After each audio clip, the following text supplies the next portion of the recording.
football. Oh, that is beautiful!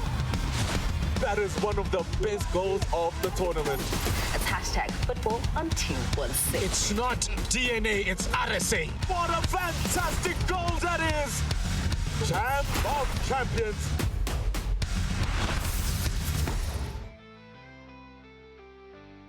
Well, there you have it. It's the gong that has been delivered all the way to Clapham High School. Glorkop, if you will. That's where it is. The under-19s are officially champions of the Gauteng Development League. There's no denying that the season has been painted in shades of yellow, right? Because MAMELODI SUNDOWNS, season in and season out, continues to push the boundaries and elevate football within South Africa. Good evening to you and yours. Welcome to it. It's Football on 216. I get to be your captain, Itumeleng Khosikgadi Khabanda. So delighted and excited to do this with you. But I don't do it alone, do it with people who are strangers, now my brothers. And now I get to share them with you. Rapeleng Mokhaki, as well as Ntana Komaweza, Lebogang Mahume. And this gong had to be delivered by a special man. It was his initial season at MAMELODI SUNDOWNS. It wasn't a good start, but some way he managed to G-Zinto. Not just Kaiser Chiefs that do that. He managed to G-Zinto, and finally, he is someone who we call a champion coach. He used to play back in the days for Santos, Stellenbosch FC, as well as Chipa United. He's not new to the development scene, but now he's new at MAMELODI SUNDOWNS. But do we still say he's new? Absolutely not. Ladies and gentlemen, put your hands together for KRISTOPHER Burger. Coach, congratulations, first of all. Welcome to it. We're excited. Just looking at it there and saying mission accomplished. How do you feel? Yeah, firstly, thank you for having me in your studio this evening. Yeah, just really grateful for the opportunity. More than anything, this was earned by the players. So for me, it's an outcome or a consequence of the good work done. But yeah, just very happy. Behind you, we have the pictures of the boys lifting the trophy, and we can see the delight that it brings to them. And so subsequently, I'm very happy. I need to take you back to when the season started, right? Because we sat here, and I think, was it you who said it was a baptism of fire? Yep, it's Mr. I was going to say, can you hold it? Oh, are you going to say it? He knows about the baptism. He knows why do we get baptized when you get to GDL. Yeah, let's just start. Let's paint the picture for someone who hasn't followed the Gauteng Development League, especially that under-19 division for MAMELODI SUNDOWNS. How was the beginning for you? Yeah, of course. Look, came in there, got to familiarize myself with the players. That was the second game, so obviously a very difficult place to go. Naturena, second game of the season with a predominantly under-17 team. But even within that, you know, I said to the boys after the game, it is not about this result, but how we're going to bounce back from this. And in that game, there were a lot of positives despite the result. And I actually saw a lot of good foundations being laid even in defeat. And subsequently, we went on to compete and improve. And it was a lesson more than a defeat. Can you sing Kwicho, coach? No. I'll teach you. Kabuyelo. We need some practice. Also, before we get to Kwicho, you know what SLK does when he received his trophy? Yep. You saw what Mark Mayambela did when he received his trophy. But you in studio now, can you show us what you did when your victory dance? When you were lifting it? I just lifted it, but that is the player's moment. You don't have I shy away dance. from the spotlight when it comes to lifting it. So you don't even have a victory dance as a coach? Not yet. So that's on the players to hold me accountable next time. But coach, what I'd like to ask you as well is, I mean, we know you came from Cape Town, Ubuntu Academy, the likes of Christian Chokwana is there. How was it like for you coming from Cape Town and then coming to GDL? I think it's one of the most competitive league in South Africa currently, GDL. How was the adjustment for you? Yeah, definitely. Look, from a footballing perspective, Ubuntu plays similar brand style of football. We want to dominate the ball, dominate possession. And so for me, there wasn't a massive challenge in that sense, but certainly the GDL is a top league. Very good coaches in the GDL, very good teams, well organized. The facilities are good. The leagues run very well. And so credit must be given to everyone involved. And of course, there's different, you know, in Cape Town, it's very route one, most teams. So now you're having to adjust every week. Analysis becomes even more important. Does the team play? How do they play? Do they progress through the lines? And And so it's become a good learning experience for me and a good platform for me to keep improving as a coach. You spoke about a wonderful coaching staff at Mamelodi Sundowns. So what is the importance of having someone who used to be a footballer like yourself, your Mark Mayambela, I've seen us from Nyandoro. What is the importance of having someone who's been there playing and now going into coaching? Yeah, certainly we have some fantastic coaches that used to play as well. Yeah. And it's just having lived the experience, you know, so having lived it, seen players come and go, seeing very talented players make it, some don't make it for various reasons. And to be able to share that with the boys is the most important thing. And it's a task that we keep trying, and we keep trying to improve that process. But yeah, I think it definitely helps. It's not everything, but I think it helps having played the game at a certain level. So. You had a winning club. You come from Ubuntu, you arrive, it's Mamelodi Sundowns, from senior team all the way down. There's just this pressure that I believe when you walk into the club, and it's just like, this is Mamelodi Sundowns. What really is it that makes Mamelodi Sundowns so different? Because we see the outside, we see the results. But what's the culture of the club that we don't get to see that makes Mamelodi Sundowns Mamelodi Sundowns? Sure. It's the process. So it's the driving process day in and day out. We train 5 days a week.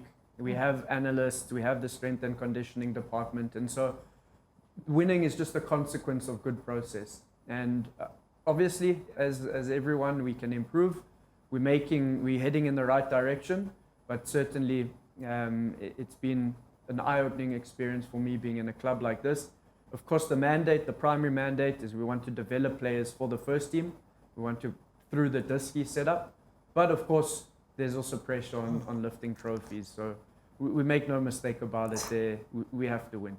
Talking about mandate, the mandate from the first team, is it filtered down to the development teams? Because what I've saw, we did a game, Sundowns against SuperSport. We saw 11 seconds, a goal was scored. Over Saturday, we saw a goal was scored. We still need to confirm the seconds there. Because what I've observed is when you start playing, you just go forward. That's why you can score goals. Is it what has been filtered down from the first team? Yeah, I think we learn a lot from the first team. Of course, we watch the games. The kickoff routine is something that gives you an opportunity to get on the front foot straight away. And I think it's important to start games in that manner. We've come very close in previous games where we've missed narrow chances.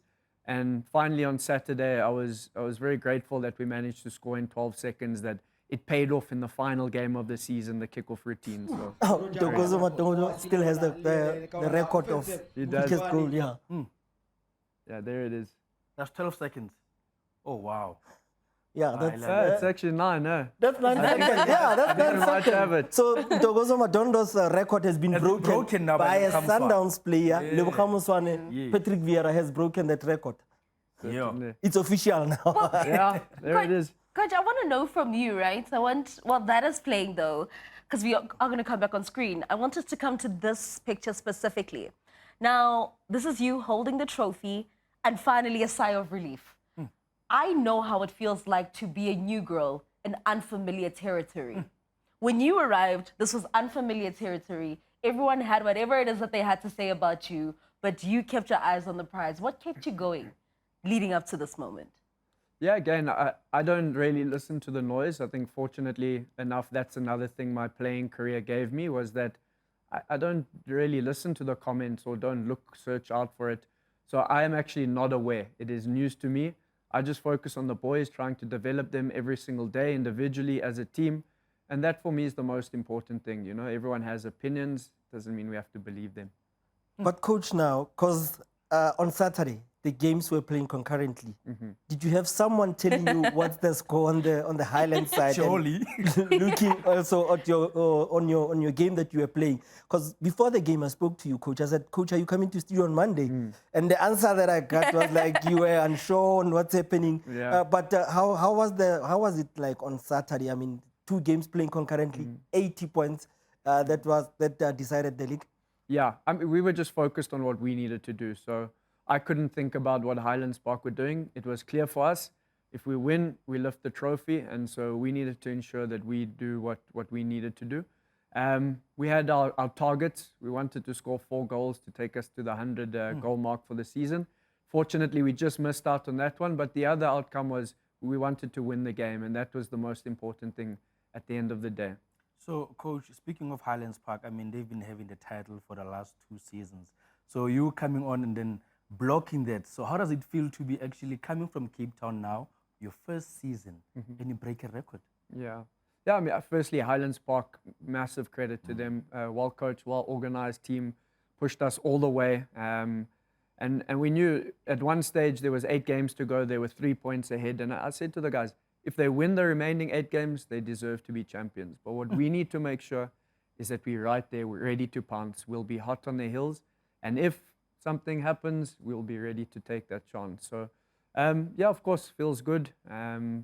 But again, yeah, sometimes you need a bit of fortune. Yeah. But I believe the harder we work, the more lucky we get. So. Yeah. Coach, we were talking off air and I was asking you how then you got the buy-in from the players. Because I believe that football, and I'm referring to this picture, football, unlike work, right, is you can't just go to work and I just tolerate you and then I go home. This becomes brotherhood. You are there for more than 8 hours. This is your life. How then did you get this unity amongst your team? Yeah, it's a process, you know, especially coming in early doors. You've got the most talented players, which are sometimes, you know, hard to work on with that sort of department. But I think with time, with trust, you know, we spend a lot more time than just on the field. It's video analysis, it's finding out how the families are, and you really have a bond with these boys. And so I think once they understand that we're there for them and we believe in more than just their footballing ability, we want them to grow holistically, then I think it becomes that buy-in, you know. And also great group of boys, good characters, so it was easier. How tough it is, Coach, to work with this bunch of players? We saw over the weekend, we know Selwyn Stevens wasn't part of the team, he's in Qatar. Liam Martinez is in Qatar. You have Sibusi Sotoloman, who just came in, slot in. Karabo Mudigo sitting outside injured. And you look at the quality of the players that I mentioned, how tough it is for you to know when you do your first 11 to say, who am I starting, who am I benching? I mean, that's the importance of training every day, whether you're in line to play or not. It's about training every day as if you're going to play, because when you get that opportunity, you need to be ready to take it. And massive credit to the boys that didn't play so much in the beginning part of the season. They stayed resilient, stayed focused, and when they got that opportunity, they really carried the group and led with by good example. So, yeah, difficult at times, but this is the game of football. This is life. There'll be challenges that need to be overcome. So the under-19, it can't be easy to coach under-19 because remember now they want to go and move out to the big team and whatever. So now, what is your relationship with the coaches? I mean, you have to go through your under-17 to get played. What is your relationship between all of you from under-13 up to under-19 in terms of moving players around to the next level?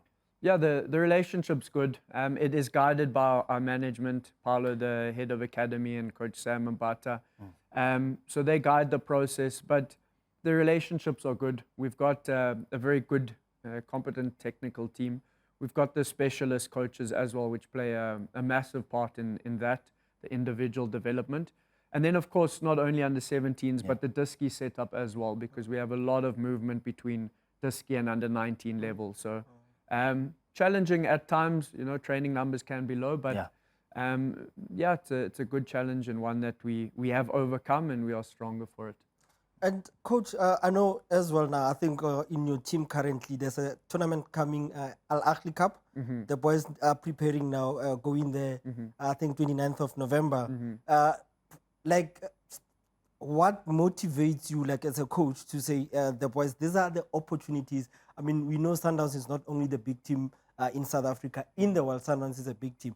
Like, how do you motivate the boys to say, when you go out there, go represent yourself, anything can be possible from those tournaments? Sure, exactly. And it's just to go back about previous examples. You know, our first team has done so much for football in South Africa, so much for football at MAMELODI Sundowns, being at the greatest, the biggest stage in the Club World Cup and really doing well there. So these are the type of examples that we need that can inspire the youth and inspire the young ones. And now the under-15s have the opportunity to go to Egypt and they should then take the lead and do the same for the next generation that's coming up. This makes it really interesting, especially I'm even thinking about DDC, right? Chiefs now is going on a European tour. You guys are going out to play in Africa, which makes the competition, as you go higher, a little bit more competitive. But at this level, we're dealing with, I mean, under 19, yes, they are a bit, we can't call them adults, but they're a bit more grown, but they are still kids at the end of the day. And I say this because of that picture. You still want them to grow and find their own identity and still have their own personalities. Just how hard or how easy has it been for you to just allow them to be boys? Yeah. I mean, that's a big part of my coaching is autonomy. You know, we don't want a team of the same players. Their uniqueness is their strength. And we've seen that shine through, you know, players are, we want them, even in the game, we want them to be in optimal positions. But once you are there, you then express yourself and use your God-gift talent. And it's the same thing off the field. I want them to enjoy. You know, the pressures of being a professional footballer is high. They go to school, from school to training, from training to the res. They're constantly under the microscope. So moments like these are really good to see smiles on their face and them enjoying that. Coach, you're talking about expressing themselves. Popo, the showstopper. You see him doing the dollar now and again. Do you allow him to do that? Because I think that's part of him expressing himself. Is that Shushan and piano? That's Shushan and piano. That's Shugela. Questionable, yeah. I think if there's anything goes, if there's a benefit to the action. So good moment on Saturday against Pano where Popo did that, beat the man, put in a good cross. We created an opportunity from that. By all means, that is what makes us South African. As long as it is done with a purpose, as much as possible. You know, we want to raise our standard, and we need to understand that we are not only competing in South Africa. If we want to compete on the global stage, we have to be better in all these moments. But certainly, they can enjoy it if it's with the benefit. Popo, you listening? Coach said you can. Also last week on Coach's Corner, we did talk about the Shushan and piano. Only if it's effective and if it's beneficial, then do it. Yeah, 100%.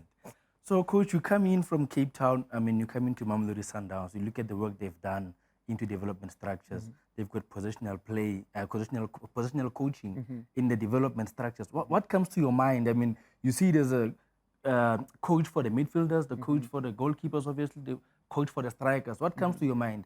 Are you not maybe, how can I put it, shaken by the pressure to say, you know what, I have to deliver? Because this club has done so much. Yeah, not really. I think, you know, firstly, MAMELODI SUNDOWNS are raising the standards. We continue doing that. And even just coming in here, I was amazed by the level of professionalism. And, you know, it's a good environment for players to be in. And of course, that is part of it. We've obviously got goalkeeper coaches, defensive midfielders, striking coaches. At the youth level, individual player development is very important. And then how do we use that within the context of a team is very important as well. And that's where I come more into. But very, very important that we work on the individual, because ultimately teams don't go to the professional game. It's individuals that go to the professional game. On a personal note, though, obviously you arrive with your own goals, own ambitions as a human being. What were your goals when you arrived at the beginning of the season?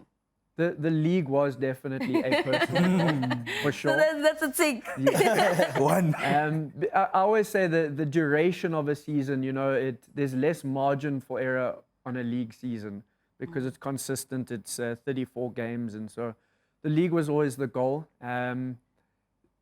Personally, wonderful winning it, but honestly, it is more, the trophy, like I said, is more for the boys. It's a consequence of the process that we put in every day. And as a coach then, because I'm a Man City fan, so I wanna try to like tap into your psyche, because winning then becomes predictable, right? Because then you're the team that we want to beat. You now have a target on your back. How then do you stay at that level but not become predictable? Is it you now going for more coaching courses? Like, what happens now? Yeah, it's about staying consistent. You know, the biggest killer to teams are usually complacency. So you win a league, you win a few games, you get a bit complacent. Where in senior football, and as you mentioned earlier, these boys are close at this age to senior football. And so complacency at the highest level, doesn't matter who you play against in the PSL, for example. Second of complacency leads to a goal against or a missed opportunity. So for me, it's just keep going, focus on the next step, focus on the process, keep trying to improve. And that's where the mentality comes in, the high performance mentality for boys is every single day, am I coming in to try and improve some aspect of my game? Ora spoke about player movements. You've got players now went to play for Amajimbos. So now in the under-19s, when you have players going to the DDC, they're going a lot. I saw Maralets going there also. So how do you handle not having your key players in the team? Yeah, it's been adjustable. This year we had the first half of the season. For the most part, we had our full complement of players with the odd national team under 17, where we had 7-8 players, going into that setup. So then obviously mid-season comes, 9 players join the Diski pre-season. And even in that, it's a learning experience for me this year. Can we develop those players around the ones we suspect are going? Can we start developing those other ones a bit earlier? And so a lot of lessons have been learned this year. But it's about being adjustable, motivating players. I always treat every player, whether you've started 1 game or 30 games this season, you're equally as important to the team. Coach, obviously we normally have this segment, it would be you and a player, but it's exam season and we don't have them here. And I know that if you had your captain here, this probably would have been a father-son moment. You have a camera there. If there's anything you'd like to say to your team from when you arrived to this very moment that you guys are all in jubilation, celebration, what would that message be? Yeah, I think just really proud of the resilience shown. I know they're talented footballers, but for me, it's about the character, and I've seen tremendous amount of growth in the character. Speaking of exams, just really wish the boys the best of luck. Whatever grade they're in, it is, it's a tough time, high stress. So go out there, study, manage your time, and good luck for the exams. Well, it's been a tremendous season, yeah? Culmination of 30 games. Some players have come in, gone out, others have been promoted. But at the end of the day, the job was done. Coach, this is exciting. I love champions.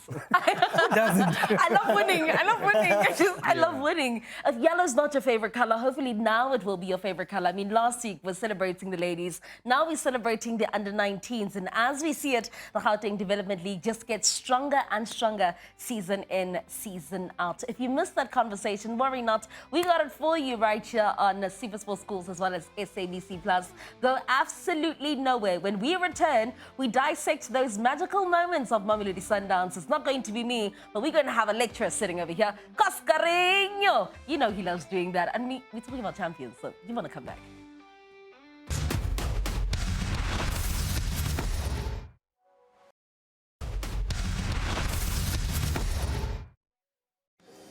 It's the most wonderful time of the year.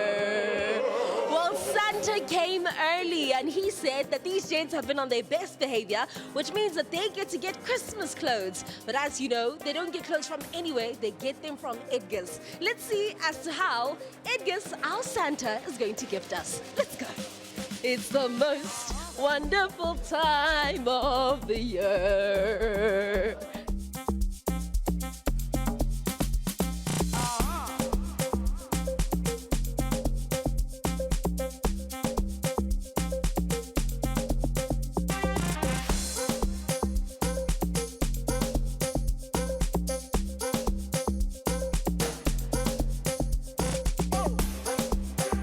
Let's see, this is the true test.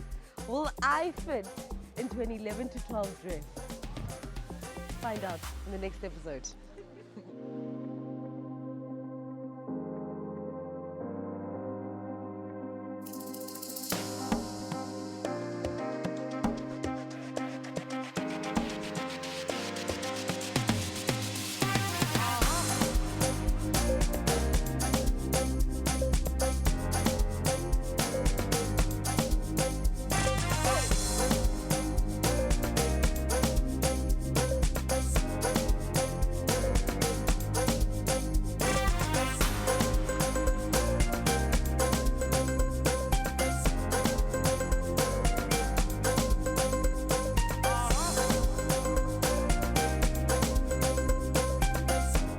As always, once we have our bags, you know that you want to know what's inside, but only way for you to find out is for you to watch football on 216 every single Monday at 8 p.m. And we will be dripping in designer, Nkarerima China. You will see us on football on 216 on SuperSport Schools. For Sunday, any chance. Aibo!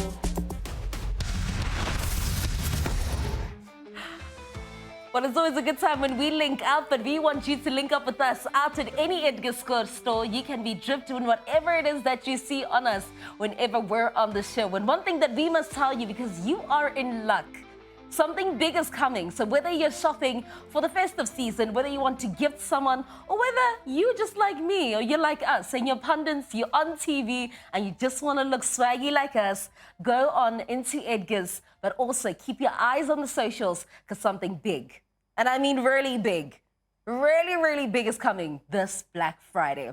For now, though, let's get into it. It's Coach's Corner. As you saw, the Suzuki logo, we go by very quickly. Those little cars that go in and out, we are the Swifts, and we are going to be dissecting everything and the magical moments from the Gauteng Development League. Not just with me, it's Koskarinho. Welcome back. As well as Male bestie, he's your bestie, my bestie, but I am his bestie. And we still have Coach Chris from MAMELODI SUNDOWNS, champion of the under-19s, just arrived, but already causing so much smoke, so much fire, making people eat dust. Yeah. It's the darkest dust you'll ever see. Good evening, Coach. Good evening. Good evening. Good evening. Faiso man. Right in fit. Aye, ngabo so We pull a game. ngabo so You guys look nice, by the way. Yeah, just one. Siya trip. Ungakhohlwa nokubatshela, yabona shirt leli mfethu. 25% offer. 25% off. 25% off. So it was like 299. So yagcina ingabo kuma 225. Ibethi yami right, coach. Wazibala. Did you keep the tag for me this time? You're probably wearing it with the tag. You did. You did. Yeah, take. Polisi camera lapho sibona ukuthi wena uspending ngakhe. Okay. No ways. What? Okay, how much is that? What? That's 599. 599. Lepluke le labona ihlanjani? Yeah. Khaka. Yini lena? 299. Ile bengitshela ngayo le shirt, but minus 25% off. Nginane wash. Check. Check. Check ibhathu. Check. Listen, just like every single football team, we need a character. And in our team, you are that character. Love you loads, no. The dark one in the family. I can't believe I was testing him. I said he didn't have Always ready with his black book and his pocket. Oh my gosh. Anyway, you can't make this up. No. You can't make this up. What are we talking about today? I'm excited. We've got Coach Chris this evening. Yeah. And yeah, man, it's a different feeling because I'm usually the only coach with it. Well, please respect me. I take back that statement. But yeah, I'm with the winning coach. So, hey, coach, I'm getting bashed a lot here that I'm not winning anything, but at least you're bringing silverware to the table. So, congratulations on that one, my coach. Yeah, thank you. Appreciate it. Well deserved. Coach, like I've discussed with you behind the scenes, you mentioned something very delicate, and we've had a small discussion about the modern football player.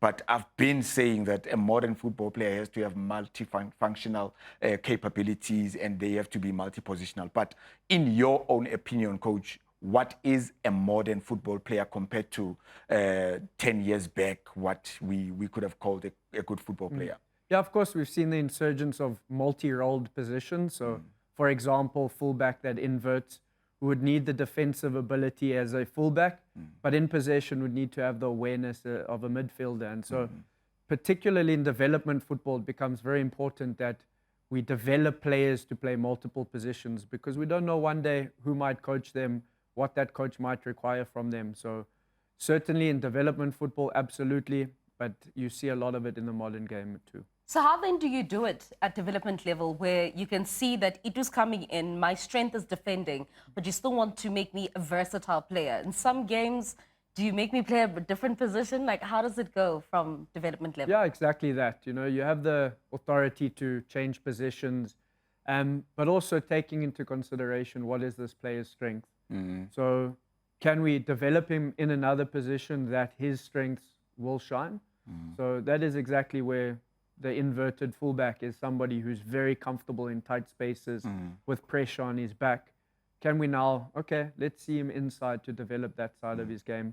He might start as an out-and-out 6 if you want that, if you will. So, yeah, it's exactly that. The younger ages, it's a bit easier to rotate them, to change, play completely different positions. As we get closer to under 19, it's more subtle. So, Coach, but before we get to the clips, I'm curious to find out from you that how important is adaptability in a football player? Because, you know, as coaches, we want to try our systems in different manner and also how they would adapt in certain systems. But what is, like, how important is adaptability?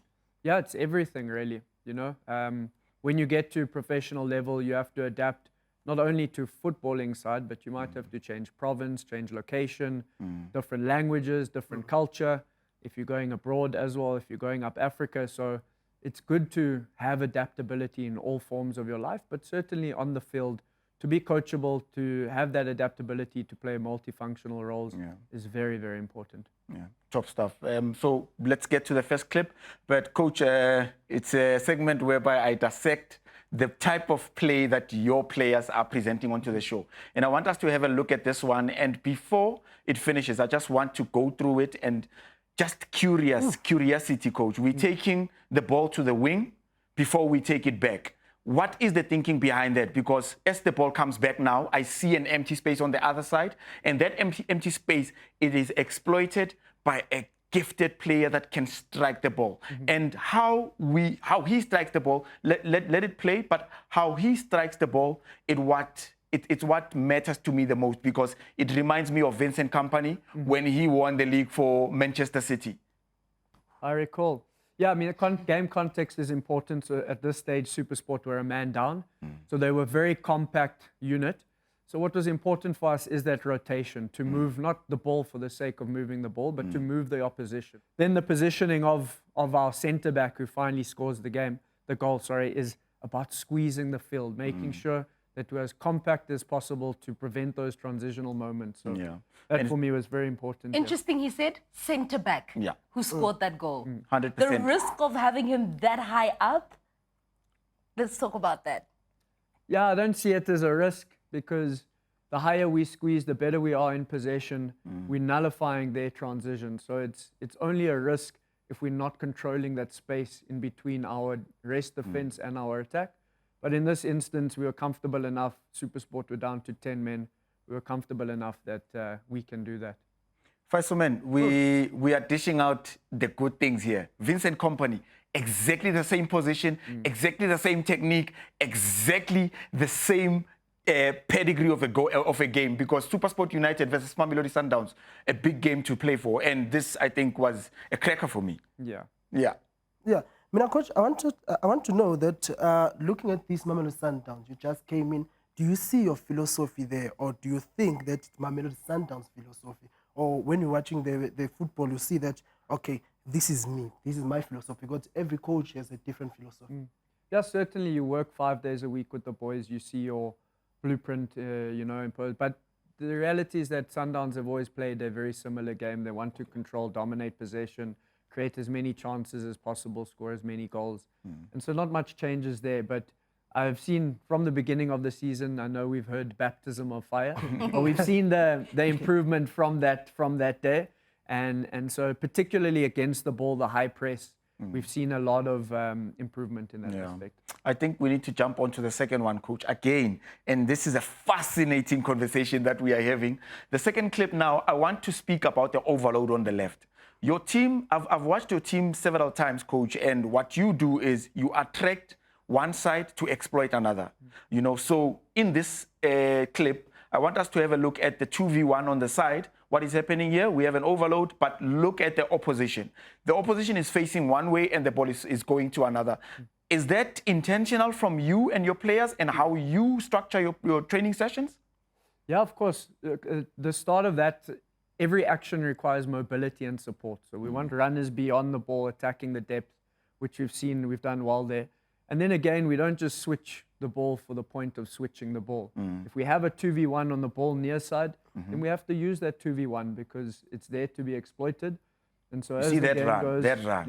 that's the mobility we talk about. Then there's the support underneath. And then as it progresses again, we have a 2v1 near side. So let's use it. And then what we've worked on quite a bit is that diagonal run into the box from the far post. I see that. Very important that you have to attack the box with aggression and with numbers. And by the way, that was Popo's first touch of the game. He had just come on and scored with his first touch. And easy tap-ins like that, eh? But coach, I have to give you credit where it's due. Such goals are scored by good technical players, good understanding in terms of their tacticality and application in terms of their movement, because these are seamless. This is usually what we do in match day -1. Am I right?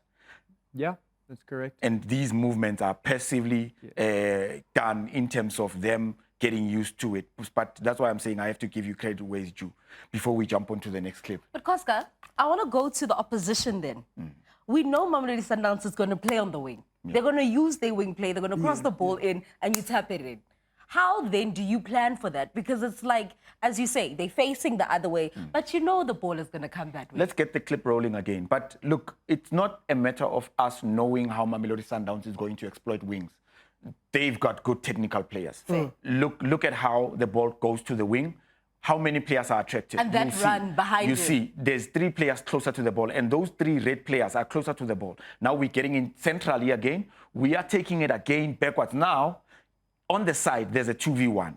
That overload is what Mamelodi Sundowns wants. Coach, stop me if I'm wrong, but that's what the coach wants. Okay. That's 2v1 because we are superior in numbers. And once we are superior, we can be able to have a dribble or we have a combination play so that we can go get the ball onto the next phase of play. Okay, all these visuals are probably brought to you by Visionary Football Solutions. Coscareño is here. So if you have any questions, Coach Chris is also here. Any questions about Mamelodi Sundowns, how they play, how other teams could have done better, or what Mamelodi Sundowns could have done better, use that hashtag. It's hashtag football on 216. Clip number 3, let's push it.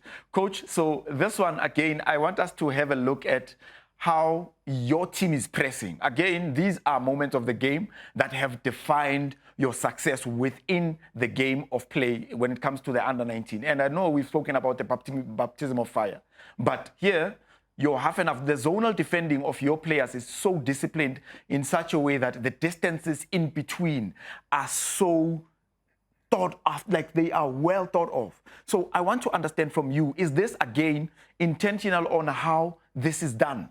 Yeah, certainly. So actually, the way we want to be in control even without possession. So we want the opposition to play in an area that benefits us.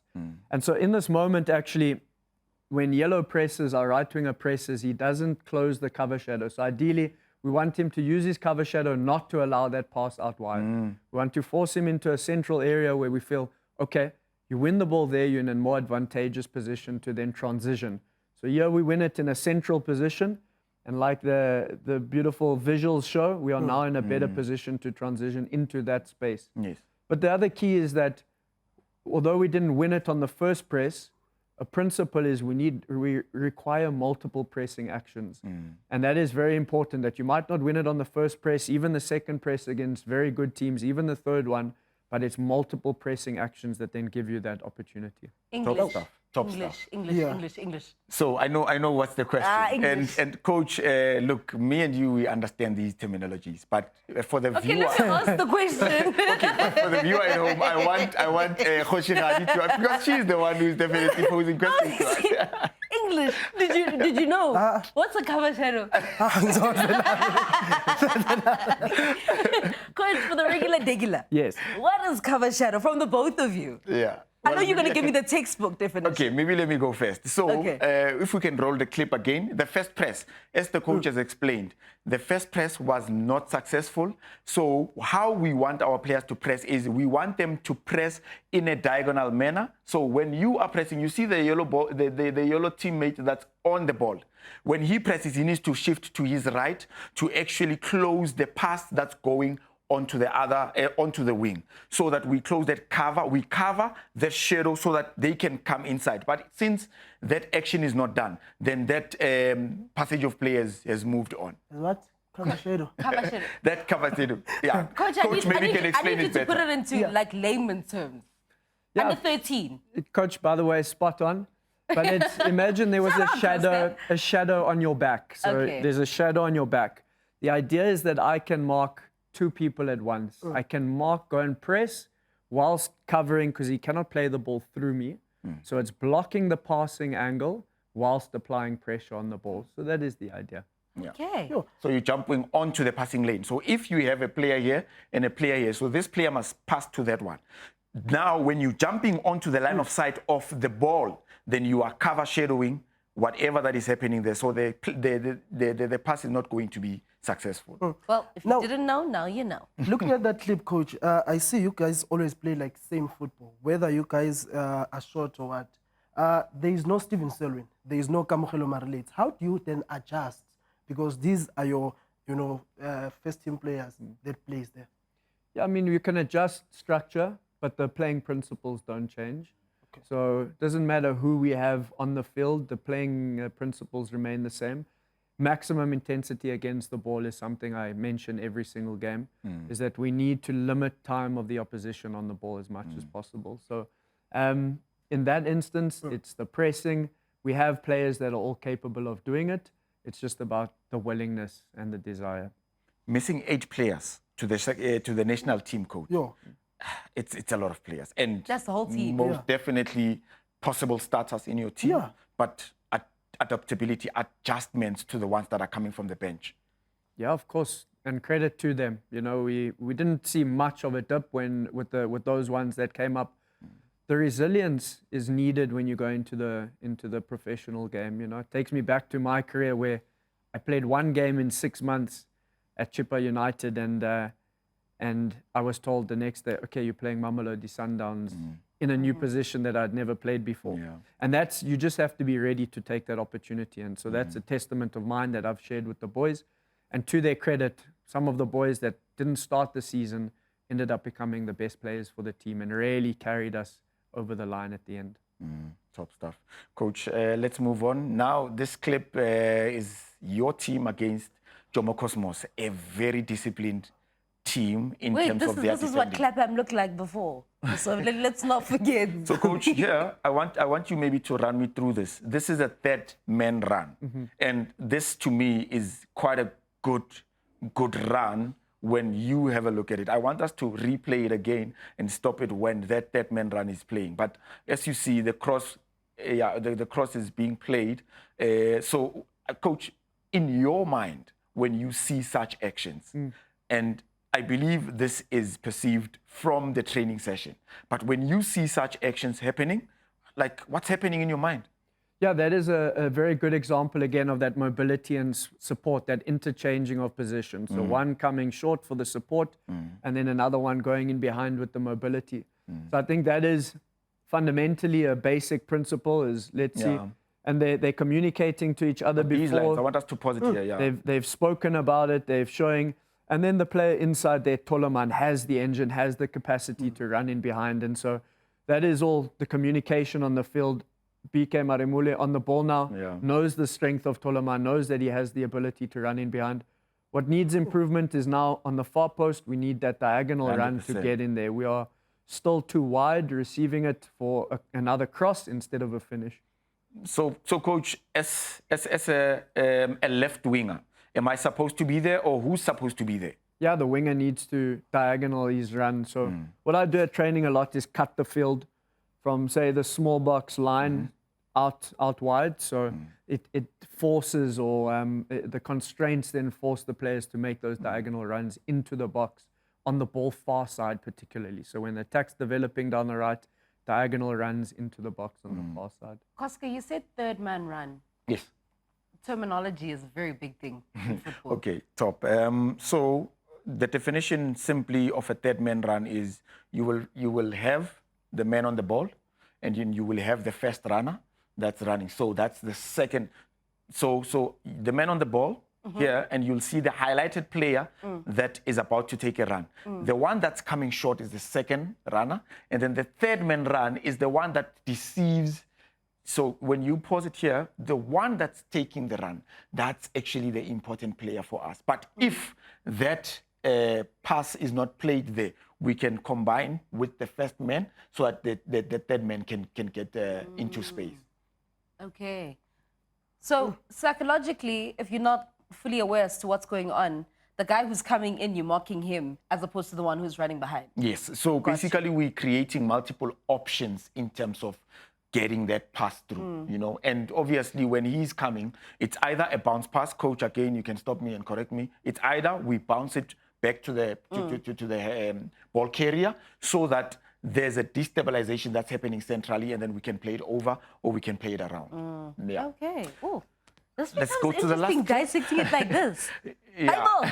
The class is in session. It really is. It really is. 100%. So let's get the last clip. And here, Coach, this is a build-up moment whereby we're playing over the press. Again, we've discussed this off camera, but discarding the route one terminology, us playing over, how important is it to bypass whatever defensive structure happening within the central spaces? Because if you see that Jomo Cosmos was pressing us high, how are we going to play in terms of us penetrating? Are we penetrating?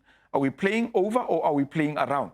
So those kind of techniques in terms of us building or evading the press, like what do you say in terms of playing with this? Because this was a good moment. Yeah, it was a very good moment, and this is the thing you touched on it earlier about multiple threats in attack. So we want multiple threats vertical, so that's the mobility going in behind the support low, but we also want multiple threats on the horizontal line, so all 5 channels occupied at all times if possible, and then it creates moments like this because then they cannot mark the central penetration plus the runner in behind, plus the threat that can come around them. And so the terminology, route one, I don't ever use that. It is a longer pass. It's a pass into the third line. So of course, if you have the opportunity to play a pass that gets us closer to goal in a safe manner, you take it. And then you work your way back from there. If the second line is on, we can do that then to bounce with the third man combination. But we also have to take into consideration the quality of our players. So we have players in centre-back positions that have exceptional technique playing into the third line. And so we've used that quite a lot this year, you know, and then you stretch opposition. And once they stretch, you now have the space to combine through. Top stuff. No, that means I'm not lying. So Visionary Football Solutions, guys, is bringing it to you. But Coach, one parting shot from myself is, how important is a runner? You mentioned before that the ball carrier is not so important, but the runner out of the ball. What's the importance in that? Yeah, you're right. So in that instance there, a route one pass might be when the passer is dictating the run. So he kicks it and someone has to run. Whereas if the runner dictates the pass, the player on the ball is passing because he's got communication, he sees the run. So that is another principle is let the run dictate the pass rather than the other way. Because at any given time, you could have 3 runners and then it's up to the person in possession to make the decision. And then it also promotes mobility off the ball. We want mobility as much as possible. And also improves the decision maker on the ball. Exactly. Top stuff. No, I feel like I was sitting in a analysis class of Mamelodi Sundowns. Match day -4 maybe. -4, 3. 4-3, when does it happen? So basically when we are playing tomorrow, it's match day -1. When we are playing in 2 days' time, it's match day -2. So 4 will do the video analysis. We'll do a post-game analysis, which is like match day -4, closer early on in the week. And then the match day -1 analysis will be for the next day. So it will be as close to the game so that the information is still fresh. So basically we've done match day +1, Coach. Yeah, if you played yesterday. Yes. Yeah, okay. Sis? That's good. Maybe coach, I see that your team scores a lot with midfielders and wingers.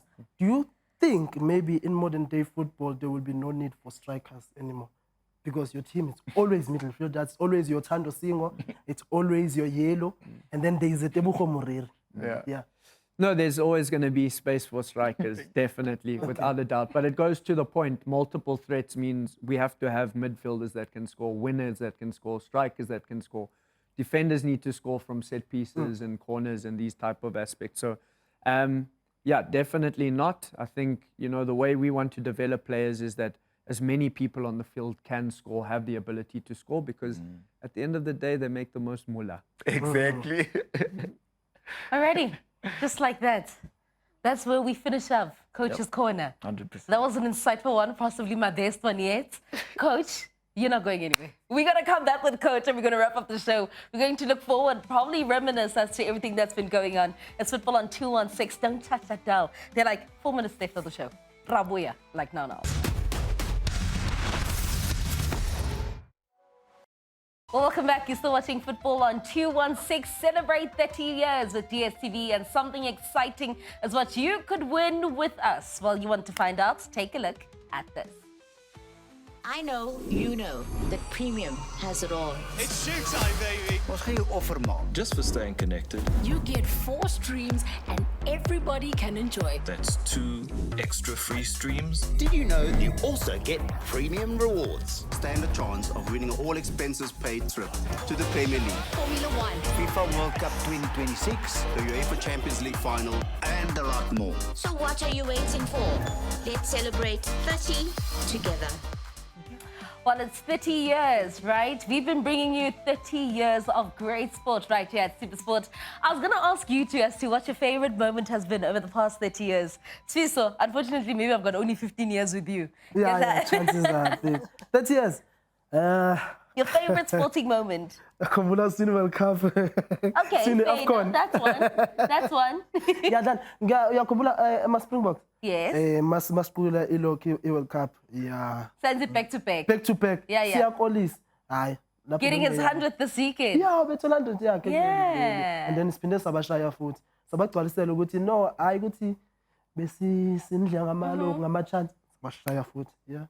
In the 30 years, your favorite sporting moment? WAFCON. Banyana Banyana. 2022. When they were bringing it home, Yeah. that was the moment. Hey. Coach?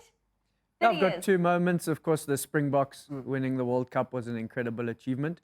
But one that really sticks in mind is Simpiwe Chabalala's World Cup goal in South Africa that I think inspired generations in South Africa, to witness that on our home ground.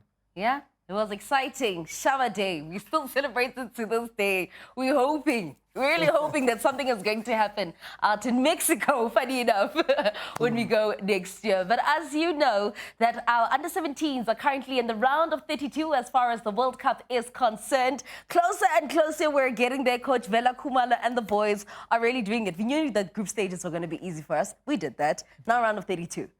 On the group stages, yes, Italy was the only challenge that Yes. I saw in that group, me personally. And then, they managed to go out of group stages. I think that's where the real challenge, the real test of character is coming into play. The whole team is doing well. Beating Bolivia with 1 man down. There's one player I want to highlight in the under-17 Amajimbo. Go for it.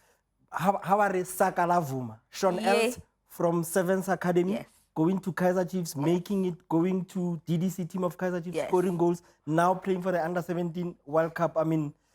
The whole team is doing well. Yeah. Yeah. And I'm going to say it. Coach Vela Kumala did say that he is one of the best strikers he believes that are going to come out of the Gauteng Development League. Swiss? Lalela, mina sinikeza credit to ama LFAs, ama league, ama associations. Yes. Akhona ngapha, because we have your Gauteng Development League, we have ama players asuke Cape Town, mfethu. And manje siphethe ama player adlala eSouth Africa against ama player overseas. Yabona lokho kusho ukuthini mfethu. And adlala South African football. Yeah. Tebuko mlangeni. Stuff sama soup. Kamkhelo marele. Chigele. Amakasa yafana. Yeah. Lwandi Sokhatebe. He's now with SUNDOWNS and an Exciting. engineer coach. Yeah. Coach, when you take a look at the state of development football, just in closing, where we're at, what we're achieving. We're African champs. We're about to become world champs. I'm putting it out there. Just where are we? But what more still needs to be done? Are you satisfied? I wouldn't say satisfied at the end product, but I think certainly the steps in the right direction, the achievements we've made as a nation have been really, really promising. I think the under-16s qualifying for the AFCON, the under-17s winning the AFCON, under-20s qualifying for the World Cup. It really shows good to the academies around the country, the LFA teams that are doing, a lot of hard and good yards with those players. And then, of course, you know, the national teams, AFA and the GDL itself, giving a platform, SuperSport schools, of course, football on 216, giving them the platform to express and show themselves, and also start readying them for the modern game. What I will say is that there is no easy game at the World Cup. I think it's the first time we've won under 17 in a World Cup against Bolivia. So unbelievable achievement to the coach and his technical team and the boys. And to get through the group stage is very, very good and promising. And I can only wish them the very best of luck. Well, Coach, thank you so much for your time today. Learned so much, so much. But go on and rest. The season is over. Go on and say the sky is the limit, and I hope you do it with a cocktail in your hand. Thank you, I appreciate that. Thank you for having me. It's been a wonderful evening. It's been great. Gents, we do it again all over next week. The Gauteng Development League may be over, the show may be over, but trust and believe that next week, same time, same place, the conversations do continue. Just like that, we continue the conversation on social media. My name is Itumeleng Khosikhadia. That's Orapeleng Mokhaki. Out of cameras. Thank you so much to Koska and the team behind the scenes. And also a big thank you to MAMELODI SUNDOWNS as well as Coach Chris Bergman. All right, good night. Bye. We'll see you next week.